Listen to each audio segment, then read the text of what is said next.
हाँ दोस्तों, देखते हैं संदर्भ ग्रंथ की महत्ता कि संदर्भ ग्रंथ है क्या चीज और उनका महत्व क्या है हमारी लाइफ में अथवा पत्रकारिता में। देखते हैं कि संदर्भ ग्रंथ क्या है कि जो ग्रंथ है वर्तमान की घटनाओं व सूचनाओं की पुष्टि के महत्व है की उपयोगिता, उनकी वास्तविकता और उनकी तथ्यात्मकता की पुष्टि के लिए आवश्यक जानकारी उपलब्ध करवाते हैं, उन्हें संदर्भ ग्रंथ कहते हैं। दोबारा देख सकते हैं कि जो ग्रंथ वर्तमान की घटनाओं और सूचनाओं के महत्व, उपयोगिता, वास्तविकता व तथ्यात्मकता की पुष्टि के लिए आवश्यक जानकारी उपलब्ध करवाते हैं, उन्हें ही संदर्भ ग्रंथ कहते हैं। मतलब वो ऐसी पुस्तकें हम कह सकते हैं, जैसे मान लो कोई चीज की जानकारी हमें देखनी है और वह जानकारी दो आपके पास अलग अलग लेखकों और अलग अलग प्रकाशकों की किताबें आपके हाथ में है और दोनों ही किताबों में आपने देखा कि वहां पर जो बातें हैं उनमें विरोधाभास है, उनमें कहीं ना कहीं एक दूसरे को काटती हुई एक दूसरे के खिलाफ बातें हैं।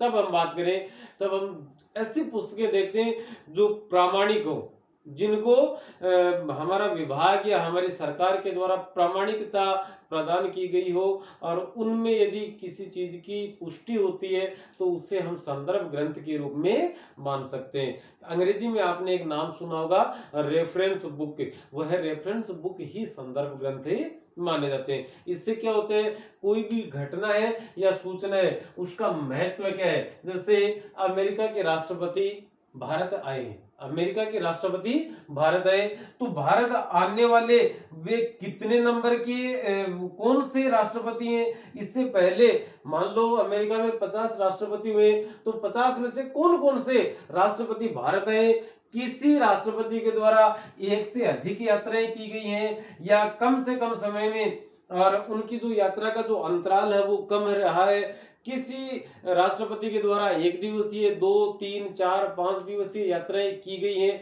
तो उन सब का उल्लेख यदि पत्रकारिता में किया जाए। जैसे अभी फिलहाल अमेरिका के राष्ट्रपति है जो बाइडेन, हाँ जो बाइडेन है, जो बाइडेन 5 दिवसीय यात्रा पर आते हैं, वो विदेश की अमेरिका के हिसाब से विदेश की पहली यात्रा है, पहली यात्रा के रूप में वो भारत को चुनते हैं। आज तक के जितने भी राष्ट्रपति हैं वो मान लेते हैं हम कि वो 3 दिवस से ज्यादा कभी नहीं रुके और वो पहले और दूसरे देशों में फ्रांस है या हम बात करें जर्मनी है, इटली है, इंग्लैंड है, इन देशों में पहले यात्रा करके, लेकिन भारत का नंबर बहुत बाद में आया है। लेकिन इस बार के जो बाइडेन नामक राष्ट्रपति हैं वो हम कल्पना के आधार पर चल रहे हैं, जो बाइडेन पहली विदेश यात्रा करते हैं अपनी तरफ से और पहली बार वो भारत आते हैं और 5 दिवसीय यात्रा पर आते हैं, तो फिर ये बन जाता है कि कहीं ना कहीं हमारे जो विदेशी संबंध है वो कहीं ना कहीं सुधार की तरफ होंगे।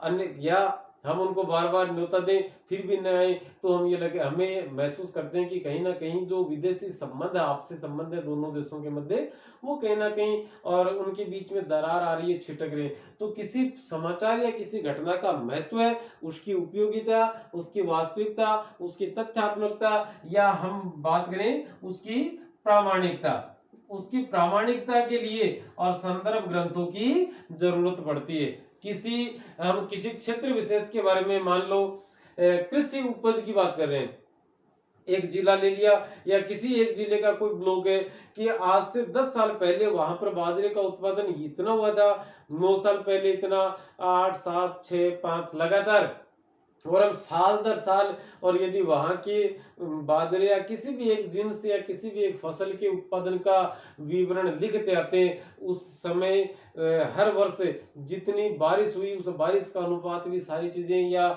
जितने जिस क्षेत्रफल में बुआई की गई वो सारी चीजें लिखते आते हैं। तो हमारे द्वारा जो आंकड़े या जो चीजें प्रस्तुत की जाती हैं, जो सूचना प्रस्तुत की जाती है, उन सूचनाओं की उपयोगिता बढ़ जाएगी, उनकी वास्तविकता, उनकी तथ्यात्मकता और उनकी प्रामाणिकता बढ़ जाती है। इससे संदर्भ ग्रंथ हमारे इसी काम के होते हैं। हम जैसे देखते हैं जब भी कोई चीज हमें देखनी होती है तो हम गूगल पर करते हैं और गूगल में हम वहां देखते हैं तो एक नाम आता है विकिपीडिया।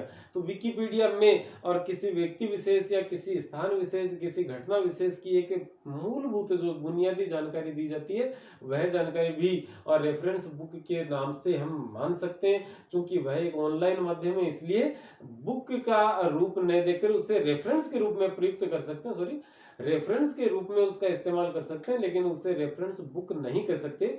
तो विकिपीडिया जो है वह भी हम रेफरेंस के लिए काम में लेते हैं। उसी प्रकार से बहुत सारी बुक्स, बहुत सारी पुस्तकें जो किसी सूचना अथवा किसी घटना के महत्व को, उसकी उपयोगिता को, उसकी वास्तविकता को, उसकी तथ्यात्मकता को, उसकी प्रामाणिकता को साबित करते हैं, वो सभी पुस्तकें संदर्भ ग्रंथ के नाम से अभिहित की जाती हैं अथवा जानी जाती हैं। इससे क्या होता है कि किसी भी प्रकार का, और यदि मान लो कोई आकलन किसी व्यक्ति के द्वारा किसी प्रकार का कोई आकलन, जिससे हम सर्वे कह सकते हैं, यदि कोई सर्वे किया जा रहा है तो उस सर्वे में प्रामाणिकता आएगी, वास्तविकता आएगी, उसका महत्व अलग रहेगा, वो तथ्यात्मक भी होगा और उसकी उपयोगिता है वह ज्यादा मानी जाएगी। क्यों मानी जाएगी?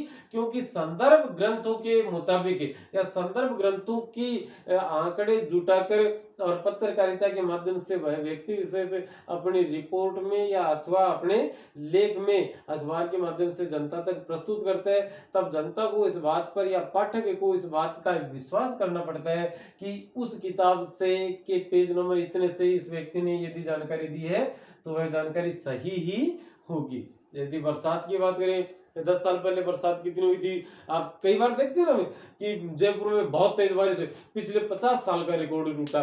तो पिछले 50 साल का कहां से आया? वो जो सूचनाएं थी, वो सूचनाएं सब वो अपने और कार्यालय में अथवा अपनी लाइब्रेरी में अथवा अपने पुस्तकालय में संग्रहित करते जाते थे, और उन दस्तावेजों के आधार पर कहा जा सकता है कि पिछले 50 सालों में आज तक की सबसे ज्यादा बारिश हुई। इससे ज्यादा बारिश कब हुई थी? आज से 50 साल पहले। तो वो एक प्रामाणिकता अथवा वह एक उपयोगिता और वह एक वास्तविकता और तथ्यात्मकता उस बात में झलकती है। इसलिए संदर्भ ग्रंथों का अपना विशेष महत्व होता है।